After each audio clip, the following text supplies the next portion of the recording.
Já, komið sæl og verið velkomin í þáttinn Næstu skref. Í þessu þætti ætlum við að ræða norræn utanríkis- og öryggismál og skýrslu Björns Bjarnasonar þessi mál sem hann nýlega búinn að skila af sér og koma í íslenskri þýðingu núna í vikunni. Þannig að viðmælendur í þessum sunnudagsþætti okkar í dag eru Björn Bjarnason, fyrrverandi dómsmála- og menntamálaráðherra, og Jóna Sólveig Elínardóttir, deildarstjóri á öryggis- og varnarmálaskrifstofu utanríkisráðuneytisins. Og Björn eins og ég sagði áðan, skýrsluhöfundur nýútkomna skýrslu undir heitinu Norræn utanríkis- og öryggismál 2020 með undirtitlinu Loftslagsbreytingar, fjölþátta og netógnir og áskoranir í fjölþjóðasamstarfi innan ramma alþjóðalaga. Þetta stórt og mikið efni sem við erum að ræða hér í dag. Og Jóna Sólveig kom að þessu vinnu með byrni og þetta stór og mikið skýrsla, Björn, og ykkur falið þetta verkefni, þér sem skýrsluhöfundi fyrir tæpa ári síðan, af utanríkisráðherra Íslands það fyrir hönd norrænu utanríkisráðherrana að skrifa skýrslu þessi mál og í sama anda og Stoltenberg skýrslan og Stoltenberg afhenti í febrúar 2009. Og þessi vinna sem við hefum unnið, hún tekur mið af þessu varnarsamstarfi sem var stofnað til þarna 2009, hinu svo kallaða NORDEFCO samstarfi.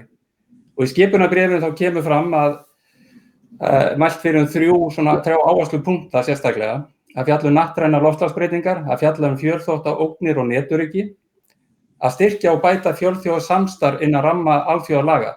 Kannski, Björn, ef þú myndir byrja að segja okkur aðeins frá tilurðinu og skýrslugerðinni. Maður sér þegar maður les skýrsluna að þetta hefur verið mikið starf og þegar við haft 80 fundi við gerð skýrslunar, vítt og breytt. Þannig að við myndum aðeins byrja á því að fara gegnum svona tilurðina og hvernig þetta allt saman vannst. Já, það rétt, þakka þér fyrir að bjóða mér og okkur í þáttinn til þess að fjalla þessa skýrslu. Jóna Sólveig hófum starfið í desember á síðasta ári og í janúar og febrúar og fram í mars að þá fórum við til allra höfuðborga Norðurlandanna og einnig til Washington. Ég held að fyrsta ferðin okkar hafi verið farin 13. janúar og lokaferðin var 5. mars og 5. mars var þannig komið í finnska þinginu að við kvöddumst ekki með handabandi heldur fórum út á flugvöll því að menn voru orðnir svo hræddir við veiruna þá að það var hægt að takast í hendur og einnig á flugvellinum að það var augljóst að öll starfsemi var að lamast. Sem betur fer tókst okkur að heimsækja allar höfuðborgirnar og ræða við þá sem við vildum hitta og það eins og þú segir milli 80 og 90 fundir, þannig að þetta var mikil gagnasöfnun og ótrúlega fróðlegt að minnsta kosti fyrir mig að fara í þessar ferðir og fá tækifæri til að ræða við þetta fólk. Og það var greinilegt af öllum samtölunum að allir höfðu mikinn áhuga á að koma sínum sjónarmiðum á framfæri. Og það alveg ljóst að Stoltenberg skýrslan frá 2009 hefur breytt andrúmsloftinu í samskiptum Norðurlandanna og með ræða þessi mál á miklu opnari hátt heldur en þeir gerðu áður. Það sem þeir voru áður fyrr, má segja næstu því framundir 2009 bannorð á vettvangi norrænnar samvinnu, menn vildi ekki ræða öryggis- og varnarmál, en það alveg gjörbreytt afstaða núna. Og eftir að Stoltenberg skilaði skýrslunni í febrúar 2009 að þá gengum við til þess verks á Norðurlöndunum í nóvember 2009 að stofna sameiginlega vettvang norræn varnarmál, NORDEFCO. Þannig að það má segja að okkar hlutverk hafi ekki verið að fjalla hefðbundin varnarmál, heldur að fjalla þá 3 meginþætti sem fyrir okkur var lagt að líta til, það að segja loftslagsbreytinga, fjölþátta ógna og netöryggismála og í 3. lagi fjölþjóðakerfisins í krafti alþjóðalaga. Þetta það sem við lögðum upp með og við skrifuðum síðan skýrsluna, 31 blaðsíður, kom út á íslensku núna á föstudaginn, kom út hjá okkur á ensku í júlí síðastliðnum. Við höfðum hálft ár og við notuðum þann tíma og ljúkum lökum verkinu innan settra tímamarka. Og síðan var fundur haldinn með ráðherranum 17. september. Þeir samþykktu tillöguna og tillögurnar og að vinna að skýrslunni og síðan núna á fundir Norðurlandaráðs í október hér í Reykjavík eða fjarfundi eins og hann var. Við fórum til Borgundarhóls og hittum ráðherra þar en það var fjarfundur hérna í Reykjavík á vegum Norðurlandaráðs og þar var tillögunni líka vel tekið. Þannig að þetta svona ramminn í stæðstu dráttum, en ég viss að Jóna Sólveig vil bæta einhverju frekar við því að það hvíldi mjög á henni að skipuleggja þetta allt saman og halda utan alla þessa fundi og skrá fundargerðir. Já, Jóna Sólveig, bara þessu sérstöku tímum sem við lifum og þetta hefur nú verið býsna fróðlegt að vinna þessa vinnu og koma að. Hvernig svona slóðu þig? Þetta var auðvitað alveg, eins og Björn segir, alveg gríðarlega fróðlegt og auðvitað forréttindi fyrir mig að fá að taka þátt í þessari vinnu og ótrúlega gaman hversu vel þetta virðist hafa heppnast eða hversu vel þessu hefur verið tekið og svona því til marks þá kannski má nefna til dæmis í fréttatilkynningu frá fundinum okkar í Borgundarhólmi að þá sérstaklega dregið fram að þetta svona að þetta marki kannski nýjan kafla í norrænu utanríkis- og öryggismála samstarfi og það segir nú sitt og það verður bara og það nú þegar farið að vinna eftir þessum tillögum að einhverju marki. Ég veit að fastanefndirnar í New York norrænu hafa greint tillögurnar og eru nú þegar farnar að vinna eftir þeim að einhverju marki og það síðan vinna í gangi í öllum eða meðal allra utanríkisráðuneytanna að finna þessum tillögum góðan farveg og að vinna að þeim og það líka samhljómur það að fylgja þeim vel eftir meðal ráðherranna að þær verði síðan að þessu verði svona það verði fylgst með hvernig gangi að hrinda þeim tillögum sem að taka áfram í framkvæmd. Það eru vel flestar. Já, mér langaði kannski svona helst í dag. Ég sjálfur formar Íslandsdeildar NATO-þingsins og svo ég komin inn sem varaformaður utanríkismálanefndar og í öllu störfum þessi 3 ár sem ég búin að vera í NATO-þinginu þá sér maður hvernig einhver leyti og mér sagt að þeir sem hafa verið lengur en ég í því starfi hvað áherslum hafa verið mikið að koma fram núna í samtíð við þessa fjölþátta og hybrid warfare og slíka hluti. Þar búin að vera gríðarlega áhersla á þau mál og ég sé að þið skrifið töluvert þessi mál og það sem að tala þetta. Kannski, Jónas Sólveig bara útskýra þess fyrir fólki hvernig skilgreinur fjölþáttaógn í svona spjalli eins og við erum að eiga hér á skiljanlegu máli þannig að reyna að fá þennan frammenna skilning þannig að áherslunar á þessi netöryggismál, kaplana í sjónum, hvað þýðir þessi fjölþáttaógn, hvernig þetta virkar og annað, þannig að bara útskýra fyrir fólki. Já, það má segja auðvitað það að þetta skuli vera svona mikið í umræðinni almennt, kannski við byrjum svona aðeins almennt og svo getum við þrengt. Það þetta gjörbreytta öryggisumhverfi sem að við höfum séð þróast núna síðastliðinn áratug og það sannarlega gjörbreytt frá því sem var þegar að Stoltenberg á sínum tíma skrifaði sína skýrslu. Það einkennist kannski svona fyrst og síðasta af gríðarlegum tækniframförum og sem að hefur leitt til þess að öll umræða utanríkis, öryggis og varnarmál hefur þanist út og núna einhvern veginn horfir til þjóðaröryggismála og þjóðaröryggismál eru sífellt oftar settar í þetta samhengi við fjölþáttaógnir og netöryggismál. Ég meina allt þetta og þessi þróun hefur auðvitað áhrif á Ísland, ekki síður heldur en önnur ríki og þessi umræða mjög ofarlega á baugi hjá okkar nánustu vina og bandalagsríkjum og innan alþjóðastofnana eins og þú komst inn á í þínu máli. Hvað þetta? Skilgreiningin sem við höfum svona kannski verið að ganga út frá að fjölþáttaógnir má segja einhver svona samhæfðar, samstilltar aðgerðir ríkja eða aðila tengdum ríkjum sem að beita fjölbreyttum aðferðum til að nýta sér kerfislega veikleika hjá lýðræðisríkjum til þess síðan að hafa áhrif á ákvarðanatöku. Hvað getur talist til fjölþátta ógna? Það geta verið undiróður, falsfréttir eða misvísandi upplýsingar, netárásir, efnahagsþvinganir, fjárfestingar eða strategískar fjárfestingar í lykilinnviðum eða lykilfyrirtækjum.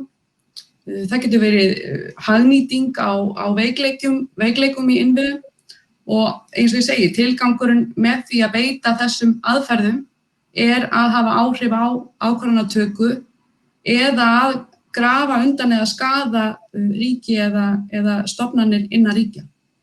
Björn, þú hefur lengi komið að umræðu varnar- og öryggismál, áratugaskeið og ég held að sé á að tala kannski bara, hálfa öld í það minnsta eða hvað.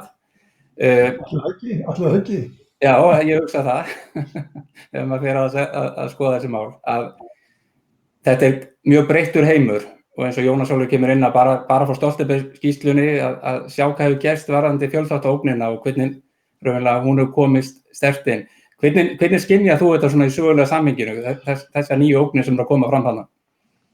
Þetta hefur þessum aðferðum sem Jónas Sólveig nefndi verið beitt. Það hefur verið beitt undiróðri, það hefur verið reynt að hafa áhrif og skoðanamyndum með alls konar aðferðum og sendir út menn til þess að blekkja fólk og annað slíkt. Við vitum að þetta ekkert nýtt í sjálfum sér að menn beiti þessum aðferðum og vilji ná sínu fram með því að koma einhverju ferli af stað með umræðum og áróðri.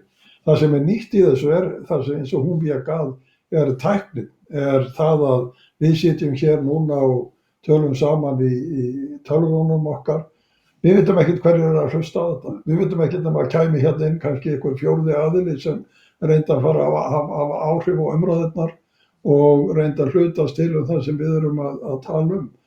Og þannig þetta í raun og veru að það komið ný tækni. Við erum með þetta heima hjá okkur, en það geta verið aðilar sem fylgjast með þessu og það getur verið að það sé verið að reyna að miðla til okkar upplýsingum fyrir tilstilli þessara nýju tækni sem við áttum okkur ekki á hvort það eru sannar eða rangar. Það getur verið tekið vefsíðan mín eða Facebook síðan þín og einhver fær inn á hana og fær að segja einhverja hluti sem maður held að væri í þínu nafni en eru það alls ekki. Það þessar aðferðir sem við sitjum frammi fyrir núna og þú notaðir í þínum inngangi þegar þú spurðir Jónu Sólveigu, þá notar orðið net eða fjölþáttastríð og það einmitt eitt hugtak sem við notum í okkar skýrslu. Við segjum fjölþáttaógnir eða fjölþáttastríð. Og það hefur verið gagnrýnt af sumum að við notum þetta orð. Hvers vegna eru það að tala um fjölþáttastríð? Hvernig leyfið ykkur að tala um að eins og þessi eitthvað stríðsástand, fjölþáttastríðsástand? En svar mitt við því það að með því að nota orðið og þá endurspeglum við á það sem framkom í samtölum okkar í höfuðborgum. Þetta stór breyting og þetta alveg gífurlega mikilvæg breyting sem ég held að Íslendingar hafi ekki áttað sig nákvæmlega á og við stöndum mjög aftarlega í netöryggismálum því miður. Hinn breytingin sem ég hef verið vitni að þegar við fjöllum þetta í stóra samhenginu náttúrulega að fara að bera saman við það hvernig var ástandi hérna á Norður-Atlantshafi á tímum kalda stríðsins. Síðan kom kannski, hvað ég var að segja, 20 ára lægð eða hvað var þetta langur tími? 30 ár, nú er sagt að Bandaríkjaher og floti sé komin aftur inn á Barentshaf sem hann hafði síðast verið árið 1985 og það farið að senda hérna flugmóðurskip. Ég held að þú hefur nú farið um borð í skipið Harry S. Truman þegar það var hérna fyrir Sunnanland og sigldi síðan norður með strönd Noregs í fyrsta sinn sem Bandaríkjamenn sendu slíkt skip í 30 ára hvað það var. Þannig að þessi breyting líka að gerast núna sem erum vitnað, en það sem ég held að hafi komið okkur báðum og óvart þegar við vorum að ræða þetta í sérstaklega Svíþjóð og Finnlandi sem líka nýmæli allt annað heldur en var áður sem ég kynntist áður, að það að þessar þjóðir og forystumenn þeirra vilja eiga mjög náin samskipti við Bandaríkjana. Áður fyrr voru þjóðirnar hlutlausar undan hernaðarbandalaga, þær eru enn undan hernaðarbandalaga, en þær eru ekki hlutlausar, þær hafa tekið afstöðu með NATO, þær hafa gert tvíhliða samninga við Bandaríkin og til dæmis núna bara meðan við sitjum hér að þá er æfing í Svíþjóð þar sem sérsveitamenn frá bandarísku sérsveitunum eru að æfa og skapa tengsl við varalið Svía til þess að bregðast við ef þeir eru ráðist inn í Svíþjóð með einhverjum skyndilegum hætti. Þetta er algjörlega óhugsandi. Þetta var ekki inn í myndinni hér áður fyrr. Þannig að fyrir mig og eftir að hafa tekið þátt í svona viðræðum fyrir áratugum og koma svo núna, að þá er þetta svona, má segja, ég er að sjá þetta aftur bara í allt öðru og nýju ljósi vegna þess hvað Norðurlöndin standa mikið saman og ég tel að þegar við Íslendingar skoðum okkar varnarmál þá höfum við gjarnan litið á tvíhliða samskipti við Bandaríkin og aðildina NATO sem grunnstoðir. Ég held að við verðum að bæta við þriðju stoðinni, Norðurlandavíddinni og norrænu víddinni og að þáttaka okkar í að tryggja öryggi hér á okkar svæði er ekki vegna aðildar okkar að NATO eða vegna samskipta við Bandaríkin heldur. Fyrst og síðast held ég nú orðið til þess að tryggja öryggi okkar sem norrænnar þjóðar í sambindi við hinnar norrænu þjóðirnar. Þetta er alveg ný vídd í þessum umræðum sem mér finnst að það sé skylda okkar sem höfum kynnst þessu á þann veg sem við gerðum að reyna að predika hér eigum að orða það svo að norræna víddin í öryggismálum Íslands skiptir gífurlega miklu máli, ekki síður heldur en NATO-aðildin eða varnarsamningur við Bandaríkin. Einmitt. Jónas Ólafur, myndir þú vilja bæta eitthvað við þetta? Svona, hvernig líst þér á þetta samstarf við Norðurlandaþjóðirnar? Hvernig heldur þetta myndi taka stakkaskiptum á næstu árum? Ég hugsa að það sé mikill, og það er mín skynjun sérstaklega eftir okkar ferðalag og bara af upptökunum að dæma að það er breiður og svona mikill vilji til þess að þróa samstarfið áfram á sviði utanríkis og öryggismála og byggja á því sem hefur verið gert. Þetta ég meina ekki síst við kannski, bara á við á öllum sviðum og öllum þessum sviðum sem við komum inn á í okkar skýrslu og þar með tali þegar að kemur að þessum nýju ógnum, þessum fjölda ógnum. Það sem Björn kannski kom inn á líka, það sem maður tekur eftir þegar maður fer að vinna eins og í NATO-þinginu og þetta er mikið starf og mikið vinna sem fer þar fram. Þegar maður fer að skynja hversu mikið samstarf til dæmis Svíar og Finnar eiga við NATO og þetta er kannski þessi sem getur verið hluti af þessari norrænu vídd kannski sem Björn er að tala að þetta eru raunverulega þær þjóðir sem vinna þéttast með inn í NATO-þinginu með þinginu og við þekkjum þessar æfingar sem að er verið að stunda mjög mikið æfingar saman, Finna, Svíar og Normenn eins og með orrustuþotur og heræfingar og menn skynja þetta og síðan Eystrasaltsríkin koma líka þétt inn í þetta.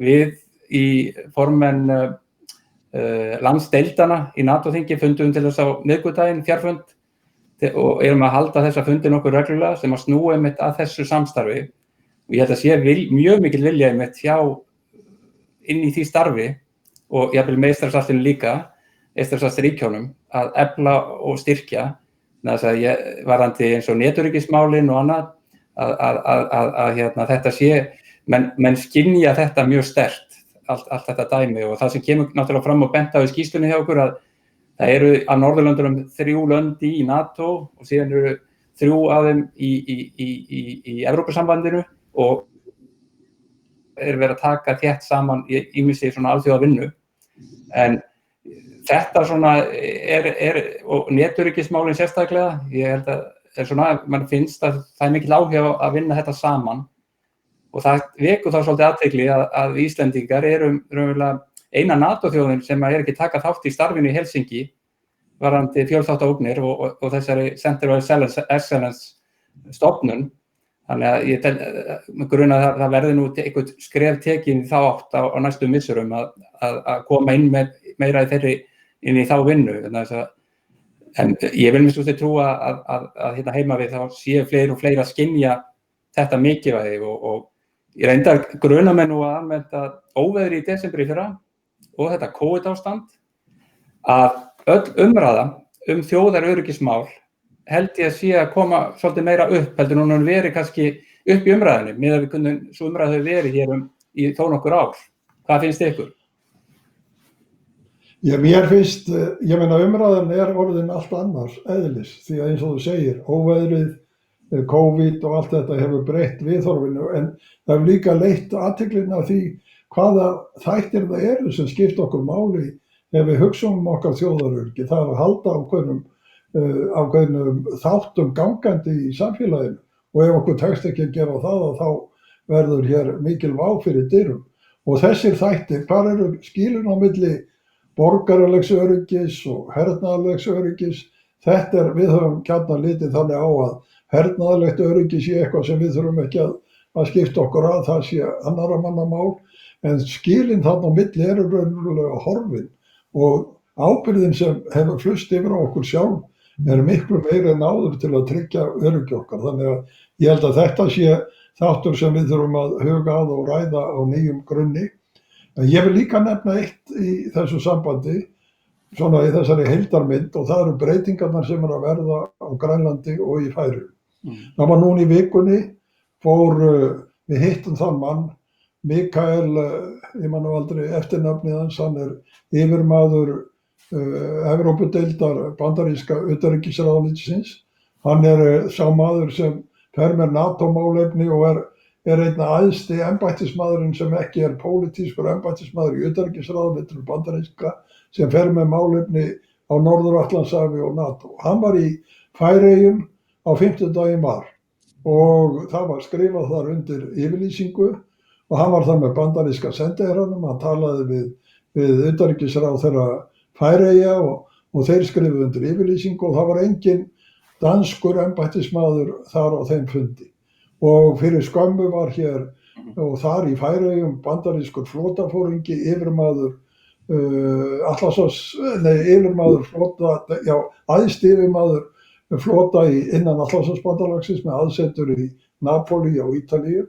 Hann kom hingað og hann var í Færeyjum og hann fór til Grænlands eða ræddi við Grænlendinga og hans erindi var að athuga hvort hann geti fengið hafnaraðstöðu fyrir einhver skip hér, herskip sem myndu vera á ferð á Norður-Atlantshafi. Hann ræddi líka við Færeyinga á þess að Danir væru þar, Danir samþykkja þetta allt eins og ber innan ramma danska konungsríkisins, en yfirleitt hafa Danir alltaf tekið þátt í öllum svona viðræðum, en nú þetta bein samskipti Bandaríkjamanna við Færeyinga og Grænlendinga. Og Bandaríkjamenn hafa opnað ræðisskrifstofu í Grænlandi. Þannig að þessi tengsl og fyrir okkur með okkar reynslu af 70 ára eða 75 ára eða hvað það samstarfi við Bandaríkin varnar og öryggismál, þá finnst mér að við höfum ákveðni skylda gegna sem reynslumikil þjóð til þess að miðla þekkingu og þessari reynslu til nágranna okkar í Færeyjum og Grænlandi, hvernig að takast á við viðfangsefni á þessu sviði. Þannig að Ísland að þessu leyti hefur pólitískur hlutverki að gegna í norrænu samstarfi, en það hefur sérstöku pólitískur hlutverki líka að gegna í vestnorrænu samstarfi sem reynslumikil þjóð af nánum samskiptum við Bandaríkjaher og bandarísk stjórnvöldum varnar og öryggismál, og þetta snertir líka það sem að gerast í Norður-Noregi og því að Normenn eru með nýja og annars konar stefnu samskiptum við Bandaríkin núna heldur en þeir voru á tíma kalda stríðsins. Þannig að ég held að fyrir þig sem þingmann innan NATO samstarfsins, fyrir íslenska þingmenn í vestnorræna samstarfinu, að þá sé það mikils virði að beita sér fyrir umræðum þennan þátt öryggismálana til þess að skapa, ef ég má orða það svo, pólitískt öryggi hjá þjóðunum í okkar næsta nágrenni sem að feta sig inn á nýjar slóður í þessu efni. Já, Jónas Ólafur, viltu bæta eitthvað við hvað að gerast í þessu að varnarmálaskrifstofunni, svona bara út frá ráðuneytinu? Í ykkar vinnu, ég nú að tala þeim sem embættismann, það að segja. Ég veit að þetta viðkvæmt. Allt trúnaðarmál, allt trúnaðarmál. En það kannski, ég held aðeins áfram þennan punkt, við erum kannski komin aðeins hérna einmitt vestu fyrir og þetta var nefnilega mjög fróðlegu tími þarna, það sem var að gerast í ágúst og september 2018 og við heimsækjum þetta flugmóðskip Harry Truman, 150 sjómílur suður á landi kringu 20. september minni mig. Nokkru vikum áður þá hafði önnur flotadeildin önnur eða þriðja í Norfolk verið sett á stað aftur sem hefði verið lögð niður 2011 til að sinna Norður-Atlantshafinum og þetta eins og Björn kom inn á áðan, Harry Truman stórt og mikið skip og svona skip hafði ekki komið norður í þetta norðarlega í Atlantshafi í 30 ár og var náttúrulega hluti að Trident Juncture heræfingunni. En á sama tíma þá voru þetta sem gekk á í Grænlandi með fjárfestingar á flugvöllunum og Kínverjar buðust til að koma með fjárfestingu og síðan kom danski forsætisráðherrann beinu framhaldi því og fór til Grænlands og danska ríkið var til að fjármagna flugvelli og uppbyggingu og síðan kom bréf frá Bandaríkjamönnum í framhaldi af því samskonar hluti. Þannig að það kannski var mikið að gerast þarna fyrir 2 árum og síðan hefur svona einhver þróun verið þetta var mjög fróðlegt núna með að Grænlendingarnir sömdu sjálfur við Bandaríkjamönnum Thule-herstöðina núna í síðustu viku. Þannig að þetta mjög áhugaverð svona sem nálgunin, en stóra kannski, við erum náttúrulega eldast við Norðurlandaþjóðirnar í gegnum Norðurskautsráðið og okkar pólitík að þetta sé lágspennu svæði norðurslóðir, norðuraf. Og það kannski eitt af svona stærsta verkefni náttúrulega að halda þið í þeim farvegi sem allra lengst. Þannig að þetta eru margir boltar á lofti sem hefur verið að eiga við, en við sjáum líka að hversu mikið að gerast með kafbátaleitarvélarnar í Keflavík síðustu 3 ár.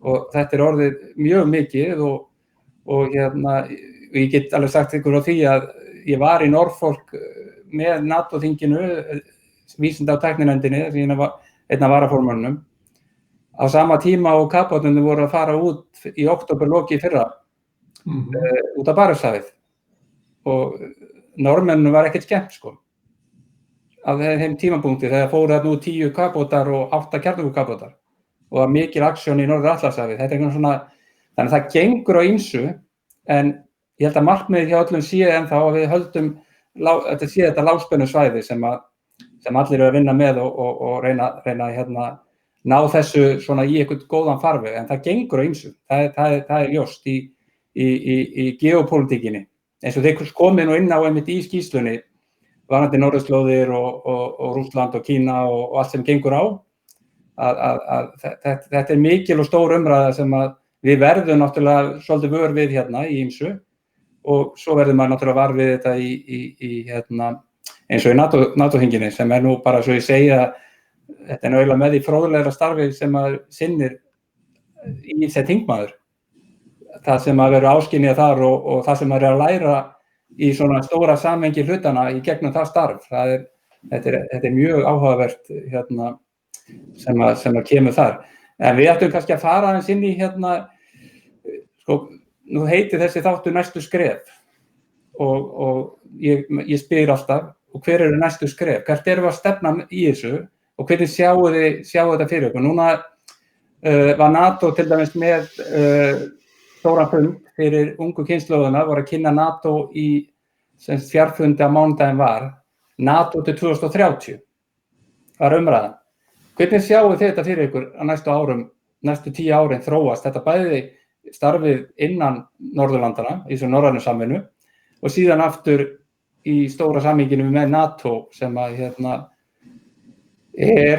ótrúlegt magnað. Þetta 30 lönd undir í dag, milljarður íbúa, 1 milljarður og stór hluti efnahag heimsins innan þessara landa. Þannig að þetta ótrúlega stórt og mikið apparat til að reyna að halda heimsfriðinn og í stóru myndinni. En hvernig sjáu þið þessa mynd hjá okkur næstu áratugin? Jónas Ólafur, þú byrjar. Ég að því að var að skýrsluna þá kom ég að því aðeins áðan í svona inngangsávarpinu að það þegar byrjað að vinna með þessar tillögur og kannski svona því snýra að fjölþáttaógnunum og netöryggismálunum þá líka áhugavert að nefna og hafa í huga að þó að skilin eins og Björn kom inn á séu oft orðin mjög útmáð og óskýr á milli hins borgaralega og hins hernaðarlega og það einn þáttur í þessu að það líka annað eins og í þessum netöryggismálum og líka í mörgu því sem að snýra að fjölþáttaógnunum og má segja netöryggismálum falli undir það að þá snýst þetta oft mikið það líka hvað ríkin gera heima hjá sér og síðan hvernig þau geta lært af hvort öðru og styrkt hvort annað í samstarfi en það er mikið sem þau þurfa að gera heima því að einmitt oft snýst þetta bara það sem hefur klassist verið flokkað sem innanríkismál.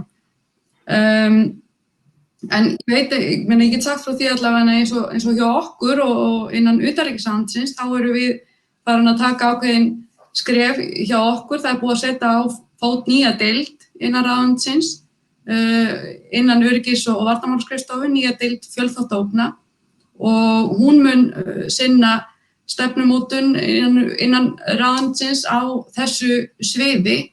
Hún mun vera að vinna með greina upplýsingar, gera hættumat, gera forvarna og aðgerðaráætlanir, byggja upp þekkingagrunna á þessu sviði og það bara stöðugt verkefni að vera, af því að þetta alltaf í svo hraðri og mikilli þróun að vera að bara halda okkur við að því varðar þekkingu og síðan á samstarf við önnur ríki og alþjóðastofnanir líka á milli ráðuneyta og innlendra og erlendra stofnana sem að vinna á þessu sviði. Þannig að þetta eins og segi, ný deild tók til starfa núna 1.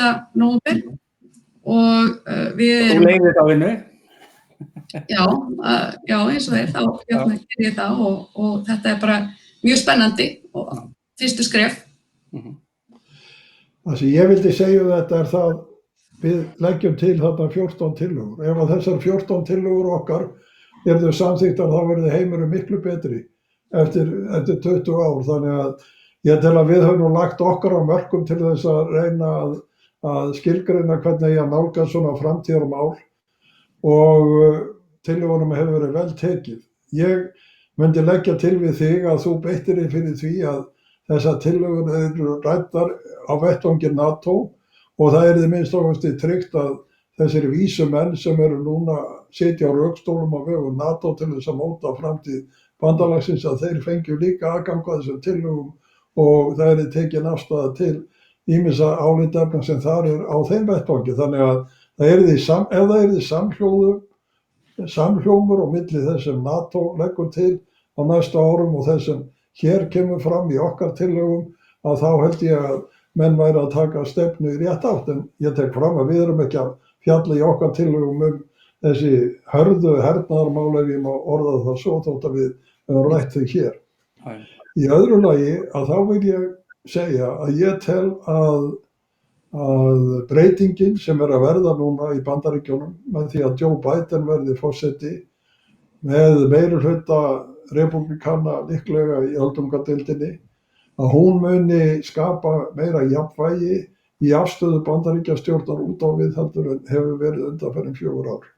Og það setur svolítið svip á það sem við segjum í okkar tillögum að óvissan og ófyrirsjáanleikin sem megi rekja til þess sem ráðið hefur svona máli manna og ræðum í Washington hafi skapað ólgu í alþjóðastofnunum síðan óæskileg. Sérstaklega þessum stofnunum sem Bandaríkjamenn beittu sér fyrir að koma á fót strax eftir síðari heimsstyrjöldina og lögðu grunn að því friðsamlega kerfi í krafti alþjóðalaga sem síðan hefur sem betur fer ráðið ferðinni á alþjóðavettvangi. Að ef að Bandaríkjamenn draga sig þar út úr að þá skapast tómarúm sem aðrir reyna að fylla og við teljum að það sé mjög æskilegt. Ég tel að það sé mjög æskilegt og þess vegna fagna ég því að Bandaríkjamenn ætla aftur að verða virkir í þessum alþjóðastofnunum og það muni skapa ný tækifæri fyrir Norðurlöndin sem eru með stefnu sem fellur vel að því að leysa mál í krafti alþjóðalaga á fjölþjóðlegan hátt. Og NATO þannig stofnun líka 30 ríki, það hlýtur að vera það líka vettvangur málamiðlana og ef að Bandaríkjamenn draga sig þar út og eru með óvildi garð annarra, þá skapar það bara vandræði og ófyrirsjáanleika. Ég tel að þessar breytingar sem verða núna í Washington í byrjun næsta árs að það stuðlað því að við getum betur séð fyrir hvernig þróunum verður í framtíðinni heldur en við höfum getað undanfarin ár. En aðalatriðið í þessu náttúrulega þegar við lítum á stóru myndina hvað gera Kínverjar, hvað verður Kína, hvernig ætla Kínverjar að haga sér í alþjóðasamskiptum.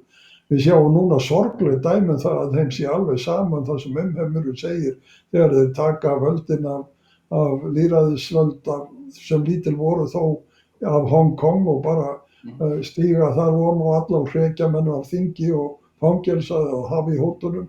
Þetta lofar ekki góðu það hvernig Kína kemur fram og við vekjum athygli á því í skýrslunni eða ég vek athygli á því í skýrslunni að það verða að gæta sína til dæmis á norðurslóðum að menn hætti ekki að virða alþjóðalög, menn hætti ekki að virða hafréttarsáttmála Sameinuðu þjóðanna eins og Kínverjar hafa gert í Suður-Kínahafi og það verða að standa vörð þetta.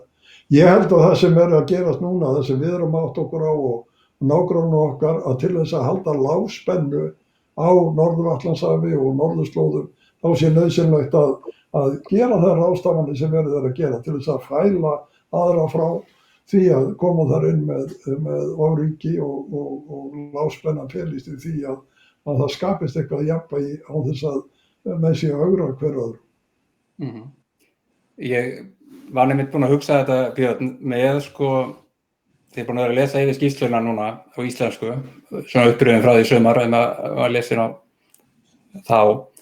Og ég vil nú hrósa ykkur mjög fyrir skýrsluna og þetta mjög gagnótt og lýsandi í stuttu máli tekið á gríðarlega stórum og miklum málum með mjög gagnóttum hætti að það framsetningin góð og það auðvelt, það eru mjög skýrar tillögurnar og ég var einmitt að veltaði bara fyrir mér í gær hvernig við getum unnið þetta í gegnum NATO-þingi og raunverulega með landsdeildum hinna Norðurlandana í öllu því starfi sem þar er. Þar að taka væntanlega við núna, nú byrjar ársfundur NATO-þingsins og hann verður eins og aðri fundir á fjarfundum í 6 daga, núna frá með minnum mig. 6 daga?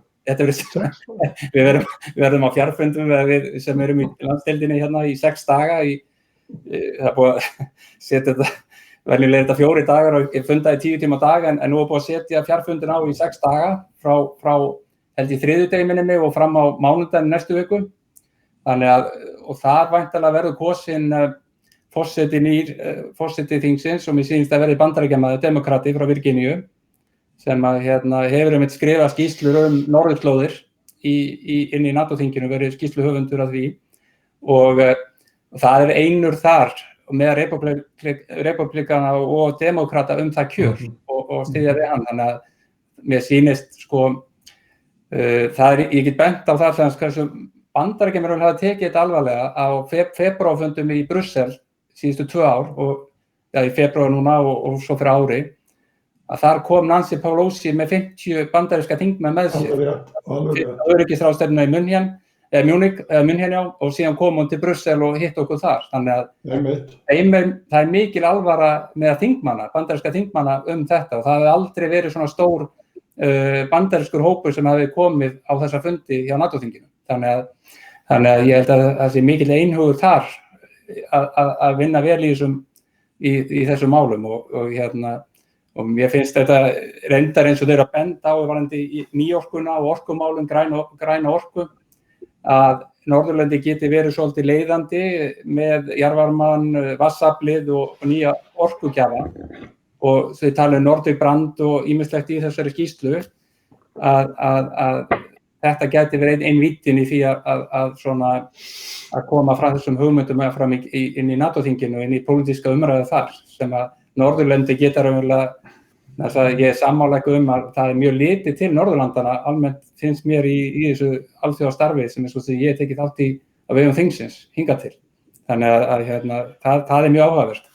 Ég ætla aðeins bara að bæta við þetta því að það ekki sagt, það verður kannski í stundum í svona skýslum að lesa svolítið á milli línuna. Það verður aðeins að átta sig á því hvaða andi, ef ég má orða það svo, svífur þarna yfir vötnunum. Það sem svífur yfir vötnunum þegar þú lest alla skýsluna annars vegar, við erum í þessu ástandi, það ákveðin, það eru tækifæri, við hefum tækifæri en við þurfum að vara okkur á ýmsu þáttum. En að lokum að þá tekin afstaða sem með sjónarmiðum NATO-ríkjanna, með sjónarmiðum sem NATO-ríkin hafa mótað og ekki á móti neinu. Það hvergi neins staðar í þessari skýrslu vikið einu orði að því sem væri hægt að leggja upp sem einhverja andstöðu við þá meginstefnu sem Vesturlönd fylgja þessar myndir. Og að Svíar og Finnar séu jafnvel eins og þú segir, lýsir hvernig þeir starfa með ykkur og þeir eru jafnvel áhugasamari, þeir átta sig á því núna þegar þeir fara að kynna sér þetta sem við kannski vitum af áratuga reynslu, þeir átta sig á því hvað þetta samstarf NATO-ríkjanna mikilvægt pólitískt og hernaðarlega á öllum sviðum og þess vegna eru þeir áhugasamar að knýja á að menn standi við það sem þeir hafa sagt og vilja gera. Þannig að ég held að fyrir NATO-þingmenn frá Norðurlöndum og alla í Norður-Evrópu að þá sé þessi skýrsla gott innlegg í svona umræður þá. Það er hægt að vitna til hennar og það er hægt að segja við menn, já þetta skýrsla sem norrænu utanríkisráðherrarnir var líka fallist á. Þetta sameiginlegt pólitískt viðhorf Norðurlandana í þessum málum. Það ekki lítils virði að hafa það í höndunum á þessum fundum og líka þá gagnvart Bandaríkjamönnum því að við komumst ekki, við ætlum að fara til Brussel, við ætlum að fara til London, við ætlum kannski að fara til fleiri staði en vegna veirunar og þá verðum við að hætta þessum ferðalögum og fjarfundir við menn þessi mál á þeim eins og við vorum að ræða hefði ekki komið til greina. En við komumst til Washington og það engin efi. Við fórum í varnarmálaráðuneyti, utanríkisráðuneyti, þingið og það engin efi í mínum huga að einlægur vilji allra þessara aðila að eiga gott og náið samstarf við Norðurlöndin. Og þeir líta á Norðurlöndin, þeir líta á þeir Nordic brand, norræna vörumerki sem ákveðin gæðastimpil og ef að þeir geti fengið eitthvað af þeim gæðum yfir á sig að þá telja þeir að sé til hagsbóta. Já, ég bara, þetta eru fínir punktar og ég held að með skoða framhaldið varandi hvernig maður getur komið þessu á framfæri inn í starfinu hjá NATO-þinginu og það mjög áhugavert, þetta líka mjög stórt mál hérna heima, umræðan 5G og þið komið aðeins inn á það í skýrslunni og reynda að tala líka 6G og þessi framtíðarsýn og við erum að ræða fjarskiptalögin í vetur í þinginu og þetta risamál sem og maður verður náttúrulega mjög áskynja með þetta mál inn í NATO-þinginu og umræða þar síðustu 2-3 árin sérstaklega. Og við minnir að í fjarskipta, í greinagerðinni með fjarskiptalögunum sem liggja fyrir þinginu hafi verið talað að þetta sé raunverulega 5G, að þetta sé raunverulega miðtaugakerfið bara í 4. iðnbyltingunni raunverulega sem við erum að fara á stað inn í og svo maður mjög áskynja vítt og breytt meðal Norðurlandaþjóðanna og náttúrulega í NATO-þinginu stærð þess máls og mikilvægi þegar að við raunverulega erum að færa í loftið það sem við þekkjum núna í ljósleiðurum og með gagnarhraða og annað að hér séum gríðarlega stórt og mikilvægt mál sem að kannski viðkvæmara fyrir Jónas Sólveig að fara mjög djúpt í þetta en Björn, hefur þú eitthvað svona og auðvitað má Jónas Sólveig koma með sitt komment þetta en Björn, hvað finnst þér þessa stöðu sem komin upp varðandi 5G og síðan framtíðina 6G og þessi fjarskipti og þetta með umræðu miðtaugakerfi 4. iðnbyltingarinnar og allt sem að fara að gerast á næstu örfáum árum? Ég tel að við eigum að fara mjög varlega. Ég tel að við eigum að skipa okkur í flokk með Norðurlöndunum og NATO-ríkjunum í þessu efni og ekki að taka neinar ákvarðanir eða gera ráðstafanir hér sem eru þess eðlis að við sköpum okkur einhverja sérstöðu á þessu sviði því að það mun bitna okkur í mörgu tilliti og okkur ekki til neins gagns og algjörlega fráleitt finnst mér að taka einhverja áhættu á þessu tæknisviði í því efni. Og ég tel hins vegar að við erum illa settir hér vegna þess að við höfum ekki, sérðu hvað gerðist í Svíþjóð. Þeir settu lög í ársbyrjun og margir túlkuðu og einhverjir menn hafa túlkað að þannig lögin voru sett til þess að auðvelda þeim að eiga samskipti við Huawei um þetta. En hvað gerist? Og kom okkur ekki óvart sem höfðum verið í Svíþjóð. Það gerist auðvitað herinn og öryggislögreglan að þau leggja svo hart að Póst- og fjarskiptastofnun Svíþjóðar að hún verði að gæta öryggi sænsku þjóðarinnar og þess vegna ekki aðeins að stöðva Huawei í Svíþjóð, heldur einnig að krefjast þess að allt það sem Huawei hafi gert fyrir 4G verði hreinsað út úr kerfinu ef ég skil það rétt. Það að vísu deilt hvort þeir hafi haft lögheimildi til þess, en þeir gengu miklu lengra heldur menn höfðu kannski búist við því að heimta það yrði hreinsað út.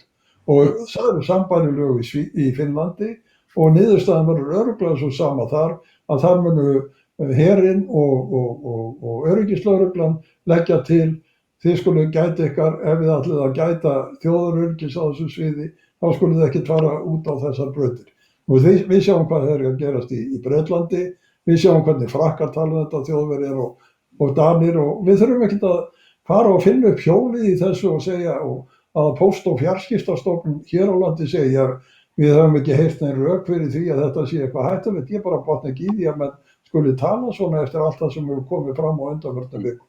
Ætlum við bara binda fyrir augun og láta eins og við þurfum ekki aðeins að vita og setja eitthvað fyrir hlustirnar þannig að við þurfum ekki að hlusta á þetta.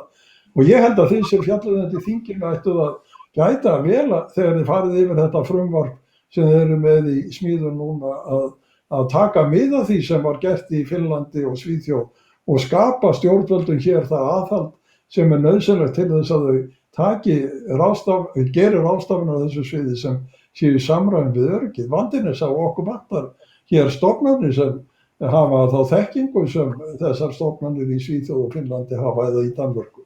Það er galdurinn. Hvernig ættum við að fá þá ráðgjöf sem þarf? Póst- og fjarskiptastofnun ekki frekar hér heldur en í Svíþjóð hefur ekki aðgang að þessum upplýsingum. Þær koma úr öðrum áttum og menn geta svo sem sagt, ef þeir hafa ekki upplýsingarnar þá geta þeir sagt, já við vitum ekki þetta, en þeir geta þá lesið með það sem birtist í öðrum blöðum í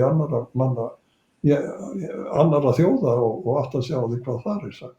Þeir eru ekki annað en að fletta bara upp í dagblöðum til að sjá hvernig þetta er, hvað þá heldur fagtímaritum eða sérfræðiritum.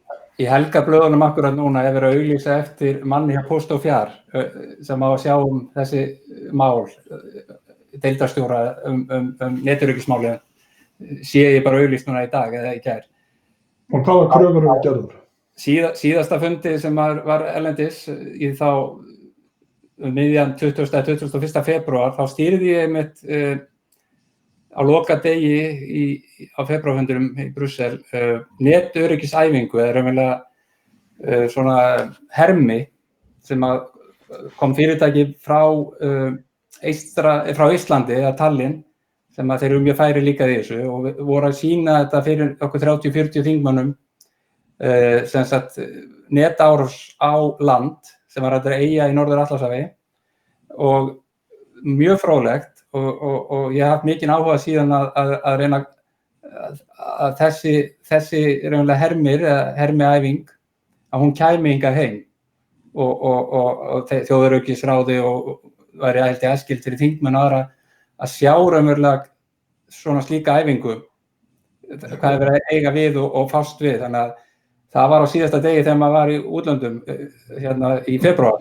Það var rétt þegar þið voru að feysast Norðurlöndin og höfuðborginnar og Bandaríkin rétt áður en öllu lokað að fór þessi æfing fram og þetta er mjög áhugavert að fólk fá að sjá þetta hvernig það fer fram og hvernig hlutirnir eiga sér stað. Þannig að vonandi tekst að fá meiri þekkingun í landið inn í pólitíkina og þeir sem sinna þessu málu en þess að ég veit alveg að okkar ýmis fyrirtæki, hvort sem flutningskerfi, raforku, bankar eða aðrir hafa náttúrulega mikið verið að velta þessu líka fyrir sér þessum stórum málum.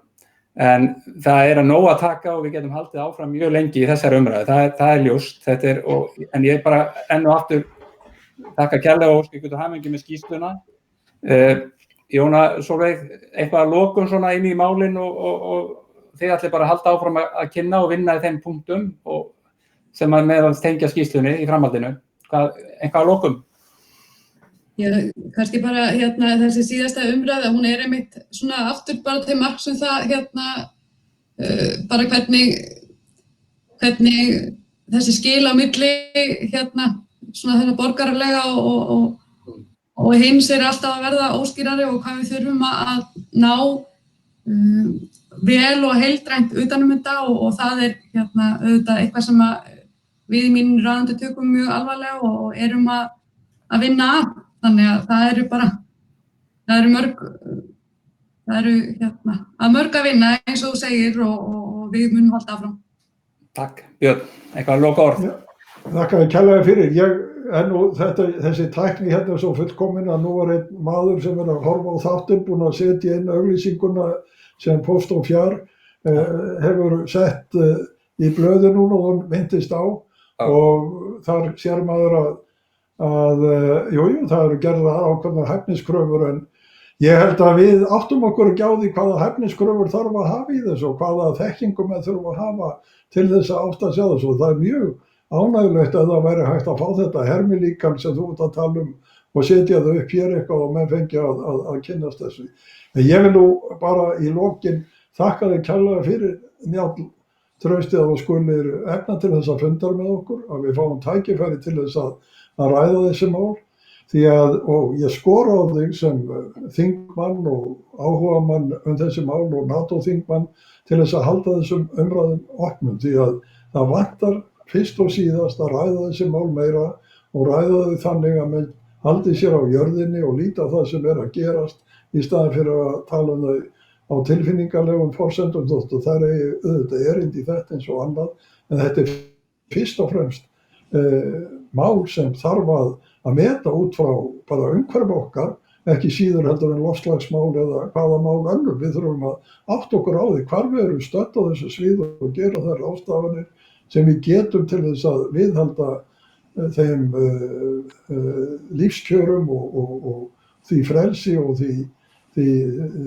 svigrúmi sem við höfum sem sjálfstæð þjóð til að taka ákvarðanir með hliðsjón af þessari þróun og ég þakka þér kærlega fyrir það og býður mér og okkur til þess að samtals þetta og vonandi verður það hvati til þess að fleiri taki til máls og láti skoðanir sína í ljós. Þakka þér fyrir. Kæra þakki fyrir boðið og gaman að vera með ykkur í dag. Ég bara frábært að fá ykkur og gott að halda upp umræðum þessi mál og við þurfum ég lagt einn af því starfshópum sem unni í NATO-þinginu undanfarin ár hefur snúist það að kynna raunlega öryggismál og þá sérstaklega í NATO-þinginu fyrir almenningi í viðkomandi löndum. Það sem hefur gerst á undanfarnum árum að þekking almennings innan NATO-þjóðanna hefur farið með minnkandi, sérstaklega í vesturhluta Evrópu og Ameríku, það Kanada og Bandaríkjunum. Hún mjög mikil og almenn þekking í austurhluta Evrópu á starfsemi NATO. En það hlutið kannski að þessari umræðu sem við halda uppi og við höfum verið að taka í starfshópi. Hvernig við förum að raunverulega halda uppi betri og öflugri umræðu mikilvægi þessara mála. Vegna þess að síðustu 30 ár hefur verið þannig svolítið, þetta allt svolítið sjálfgefið að þetta hefur verið mjög þægilegt í sögulega samhenginu. Þannig að ég veit bara, við vonandi náum að halda þessari umræðu á lofti og vonandi nægi að halda að vera með fleiri þætti þessi mál í vetur en bara kæra þakki fyrir þetta og við tökum spjallið síðar. Takk. Takk fyrir, takk.